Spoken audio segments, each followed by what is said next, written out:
Tonight on Q2, unimaginable heartache. I haven't come to grips yet with the fact that they're gone. Two fathers now tied together by tragedy, dealing with the devastation. There's no playbook. There are very few people that have gone through this. The emotions from sadness to anger taking its toll as three little girls are dead and one continues to fight for her life. This while Wyoming sheriff's deputies relive the nightmarish scene they first walked into. 17 years. 17 years at the sheriff's office and working crime scenes, and you don't ever expect anything like this. The 5:30 news starts right now. From Montana's news leader, this is the MTN 530 News. Well, good evening and thanks for joining us tonight. I'm Russ Riesinger. Two fathers living a reality most of us can't even begin to fathom. On Monday afternoon, a Byron, Wyoming woman shot her four young daughters in the head before turning that gun on herself. The four girls had two fathers between them. Tonight, our Kagan Harsha joins us in the studio after speaking with both men about the tragedy that has forever upended their lives. Kagan? Yeah, Russ, like so many, these four little girls came from blended families. 2-year-olds Brooke and Jordan have the same father. 9- and 7-year-olds Braylee and Olivia have another. But all were raised under the same roof, and that means the heartache surrounding the loss of these little girls is magnified. I spoke with both fathers today, and while they didn't want to appear on camera, they did want to let you know a little about the conflicting emotions they're now dealing with. They were amazing. They were lights to the world. Cliff Harshman's world will never be the same. In a matter of hours, he lost his wife, his 2-year-old daughters, Brooke and Jordan, and their half-sibling, Braylee. This was something beyond what I can even comprehend. Harshman is trying to find answers to questions he'll likely never have answers to, specifically the why. Why his wife of 5 years would try to murder the four little girls he says she adored. I don't even know how to explain this to you. I'm so angry for the decision that was made. Harshman says his wife Trinielle was battling depression and PTSD and was receiving therapy.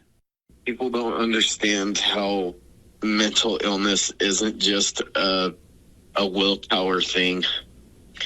It's chemical imbalances in your brain. She was an incredible mom. She loved those kids. While Cliff knows many will never understand his conflicting emotions, there is one man who does. There's no textbook. There's no playbook. There are very few people that have gone through this. Quinn Blackmer is the father of the 9- and 7-year-old girls who were shot. His eldest, Braylee, was killed. 7-year-old Olivia is in a Salt Lake City hospital, still fighting for her life. I'm furious. I'm trying my hardest to bury that for a while and focus on the now, because that anger's not going to bring my child back. Olivia, currently sedated, is about to be placed into a deep coma to alleviate swelling in her brain. She's been responsive to some touch. It makes all of us here very, very optimistic that things are trending forward. But Quinn knows there's a long road ahead. He hasn't left her side, trying to care for her, while also still mourning the loss of Braylee. They're peas in a pod. I mean, you describe one, for the most part, you describe the other. They're the kids that you want. I haven't come to grips yet with the fact that they're gone. In Byron, Kagan Harsha, MTN News. Well, coming to grips with a tragedy of this magnitude may never be possible. It is an incident that has left the community devastated, including the sheriff's deputies who were first on the scene. Understandably, it's something they'll never forget, and one that has presented a lot of heartache, even for those who are equipped to deal with such tragedies. Our Haley Monaco is in Wyoming tonight with more. Deputy Carrie Angel was one of the first to enter the Harshman home shortly after the 911 call Monday. What she describes is something no one could have imagined in the small town. 17 years. 17 years at the sheriff's office and working crime scenes, and you don't ever expect anything like this. A small town shattered in an instant. We're worried for the living and we're mourning for the dead at the same time. Sheriff's Deputy Angel was a few blocks away from the Harshman home when she got the call, never anticipating the scene she would walk into. We entered into the home.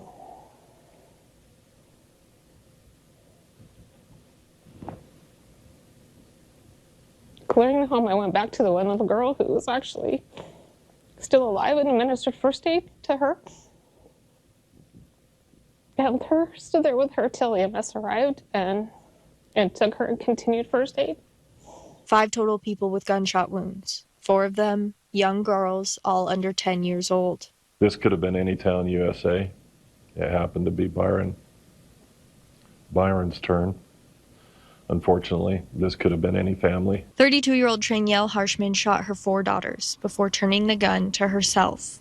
I would encourage people to be very careful before they label this situation, as horrible as it is and as tragic as it is. And as the community comes to grips with the loss and many questions still remain, Bighorn County Sheriff Kenneth Blackburn urges compassion. We don't know the states of mind and what all goes into this. I think it's important we look at mental health and a lot of the other circumstances. I think it's more important at this time to unite as communities throughout Montana and Wyoming. The first responders on scene also working through what they witnessed. We've all been there for each other, talked about it, cried together. We do have some of the top critical incident debriefing teams in the state of Wyoming. We are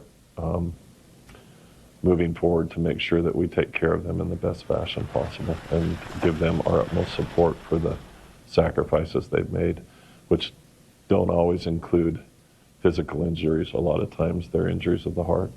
In Wyoming, Haley Monaco, MTN News. It was another cold start to the day, with most of us again starting out below zero. Let's check in with Chief Meteorologist Ed McIntosh now for a first look at what's ahead in the forecast.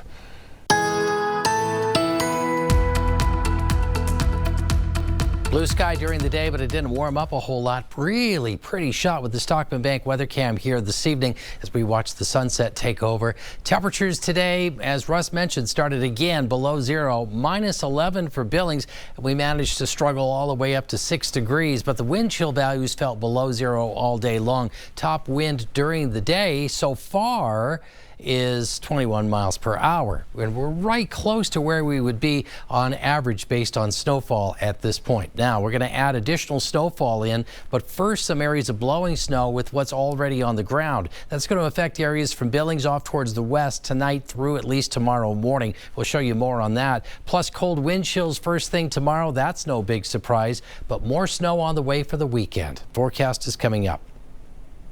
From groceries to a tank of gas, affording common goods is seemingly more challenging these days. It's a fact that has some in the community struggling to make ends meet. But now one woman in Shepherd is looking to help. Jean Larson is a nature photographer, and in a way of giving back, she's donating proceeds from that business to people in need. Our Matt Carmack has tonight's Positively Montana story. Jean Larson says a few dollars goes a long way. It can mean a gallon of gas to help somebody get to work or a pound of ground beef to help feed a family. Jean Larson is many things: a dog lover, a nature photographer, but most importantly, a giver who believes no act of kindness is too small. I've had so many experiences in my life where I've really seen the need, and it just breaks my heart that people are struggling. On Larson's A Closer Look photography website, there are currently 4 fundraisers going on, benefiting organizations like Habitat for Humanity and a local Shepherd church. I figured it would be a good pairing of the photographs plus being able to give back to people. But one mission in particular spoke to Larson, the I'll Actually Help Billings Facebook page, which is a private group for people needing temporary assistance. The founder of the group, Elizabeth Pincolini, wanted to create a safe and judgment-free zone to ask for assistance. We just wanted to make sure that, people aren't humiliated for being, for asking for help, and to actually maybe get a little assistance if they needed it.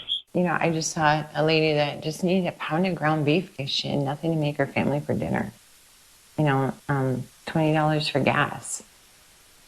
Diapers for a child. When purchasing one of Jean's photos with the code HELPBillings, 50% of the profits will be used for members of the Facebook group. Elizabeth says the small act of kindness will go a long way. Just letting people know that this is out there and that people need help, I think, is bringing attention to the group. And I think that alone is probably super valuable, and just more resources for people who need them. Whether it's food, gas money, or help with medical prescriptions. Things that everybody else or a lot of people take for granted. It's something small but could mean the most for those in need. In Shepherd, Matt Carmack, MTN News.